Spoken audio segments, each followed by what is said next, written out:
उत्तर प्रदेश के दिल में बसा बरेली शहर कई कहानियां समेटे हुए है।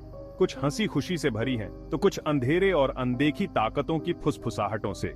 इसकी चहल पहल भरी सड़कों और जीवंत बाजारों के बीच एक खामोश पहरेदार है बरेली का किला। रहस्य में डटा ये किला सदियों पुराने समय का प्रतीक है। यह एक ऐसी जगह है जहां इतिहास और लोक कथाएं आपस में जुड़े हुए हैं, जो आगंतुकों को अपनी गूढ़ आभा से मंत्रमुग्ध कर देती हैं।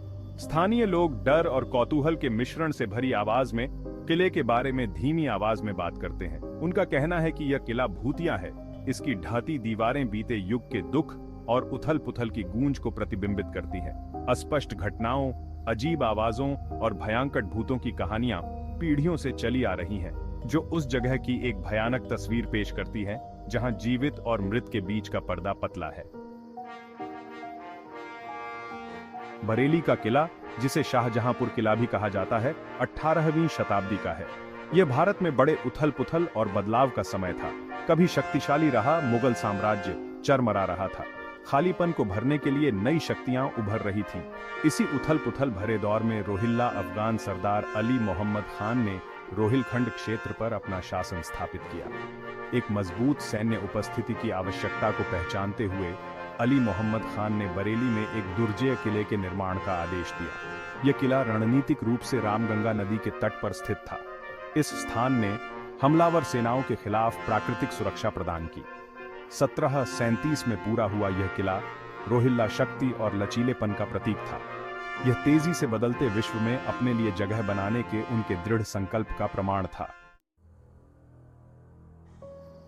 ऊंची दीवारों, विशाल द्वारों और रणनीतिक स्थिति वाले किले की भव्य संरचना ने संभावित आक्रमणकारियों के लिए एक बाधा का काम किया। कई दशकों तक किले ने सत्ता संघर्षों के उतार चढ़ाव को देखा, क्योंकि विभिन्न शासकों ने इस क्षेत्र पर नियंत्रण के लिए होड़ की। हालांकि किले के गौरव के दिन गिने चुने थे। 1774 में रोहिल्ला अफगानों का सामना एक दुर्जय दुश्मन ब्रिटिश ईस्ट इंडिया कंपनी से हुआ। बरेली के पास लड़ी गई मीरनपुर कटरा की लड़ाई ने इस क्षेत्र के इतिहास में एक महत्वपूर्ण मोड़ दिया। हाफिज रहमत खान के नेतृत्व में रोहिल्ला अफगानों ने बेहतर ब्रिटिश सेना के खिलाफ बहादुरी से लड़ाई लड़ी, परंतु वे अंततः पराजित हुए। इस युद्ध के परिणाम स्वरूप ब्रिटिश ईस्ट इंडिया कंपनी द्वारा रोहिलखंड का विलय हो गया, जिससे रोहिल्ला शासन का अंत हो गया। माना जाता है कि किले के खूनी अतीत की वजह से ही इसकी भूतिया प्रतिक्रिया है। स्थानीय लोग बेचैन आत्माओं के बारे में फुसफुसाते हैं। रात में गलियारों में उनकी दर्द भरी चीखें गूंजती हैं। कुछ का दावा है कि उन्होंने युद्ध के घावों को सहन करते हुए भूतिया सैनिकों को प्राचीर पर गश्त करते देखा है। अन्य लोग सफेद रंग की एक महिला की बात करते हैं। उसकी उदास आंखें समय की धुंध में कुछ खोई हुई चीज की तलाश में हैं। एक प्रसिद्ध कथा एक युवा राजकुमारी की कहानी बताती है, जिसे किले की दीवारों के भीतर बंदी बनाकर रखा गया था। अपनी मर्जी के खिलाफ शादी करने के लिए मजबूर, उसने प्यार के बिना जीवन जीने के बजाय अपनी जान दे दी। कहा जाता है कि उसकी प्यार में डूबी आत्मा अपने खोए हुए प्यार की तलाश में किले के मैदान में भटकती रहती है। आगंतुकों ने किले के कुछ क्षेत्रों में अचानक ठंड लगने या उदासी की जबरदस्त भावना का अनुभव करने की सूचना दी है। भाग 5, अनदेखे का बोझ। कई स्थानीय लोग अलौकिक ताकतों से मुठभेड़ के डर से अंधेरे के बाद किले से दूर रहते हैं। जो लोग अंदर जाने की हिम्मत करते हैं, वे अजीब आवाजों, बेजुबान फुसफुसाहट और एक दमनकारी माहौल की बात करते हैं, जो उनकी रीढ़ की हड्डी को कंपा देता है। वर्षों से किले की दीवारों के भीतर असाधारण गतिविधियों के कई विवरण सामने आए हैं, जिनमें अस्पष्टीकृत तापमान में गिरावट से लेकर वस्तुओं का अपने आप हिलना शामिल है। एक भयावह कहानी उन दोस्तों के समूह के अनुभव को बयां करती है, जिन्होंने किले के अंदर एक रात बिताने का फैसला किया। जैसे ही अंधेरा किले में छा गया, उन्हें अजीब आवाजें सुनाई देने लगीं। खाली गलियारों में कदमों की गूंज गूंज रही थी और परछाइयों से फुसफुसाहट निकलती हुई प्रतीत हो रही थी। जैसे जैसे रात होती गई, आवाजें तेज होती गईं और दोस्तों की बेचैनी बढ़ती गई। उनमें से एक ने एक कोने में एक छायादार आकृति को दुबका हुआ देखा। उसकी आंखें अशुभ रूप से चमक रही थीं। भाग 6, धूल में जवाब तलाशना। जबकि बरेली किले में भूतिया होने की कहानियां असंख्य और अक्सर भयावह हैं, कुछ लोग अजीब घटनाओं के लिए अधिक तर्कसंगत स्पष्टीकरण चाहते हैं। संशयवादी किले की उम्र और जीर्ण शीर्ण अवस्था को सबसे संभावित अपराधी मानते हैं। ढहती दीवारें, नम गलियारे और ऊंची ऊंची वनस्पतियां एक भयानक माहौल बनाती हैं, जो आसानी से दिमाग को चकरा सकती है। जिन आवाजों को कई लोग बेचैन आत्माओं के लिए जिम्मेदार ठहराते हैं, वे दरारों और दरारों से हवा के सीटी बजने का नतीजा हो सकती है। टिमटिमाती रोशनी में नाचने वाले साए असमान सतहों पर प्रकाश और अंधेरे के परस्पर क्रिया के अलावा और कुछ नहीं हो सकते हैं। वैज्ञानिक रूप से असाधारण गतिविधि के दावों का समर्थन करने के लिए कोई ठोस सबूत नहीं है। भाग 7, साजिश की विरासत। संशयवाद के बावजूद कहानियां बनी रहती हैं, चाहे सच्चाई में निहित हों या केवल अतिस्क्रिय कल्पनाओं की उपज। वे बरेली किले के पहले से ही आकर्षक इतिहास में साजिश की एक अतिरिक्त परत जोड़ते हैं। यह किला सदियों से चले आ रहे मानवीय नाटक का मूक गवाह है। यह एक ऐसी जगह है जहां अतीत की फुसफुसाहट वर्तमान की अनिश्चितताओं के साथ मिल जाती है। आज यह किला पर्यटकों और इतिहास प्रेमियों के लिए एक समान रूप से लोकप्रिय गंतव्य है। कुछ लोग इसके ऐतिहासिक महत्व का पता लगाने आते हैं, इसकी स्थापत्य भव्यता को देखकर अचंभित होते हैं। अन्य लोग इसकी भूतिया प्रतिष्ठा से आकर्षित होते हैं, जो अलौकिक की एक झलक पाने के लिए उत्सुक रहते हैं।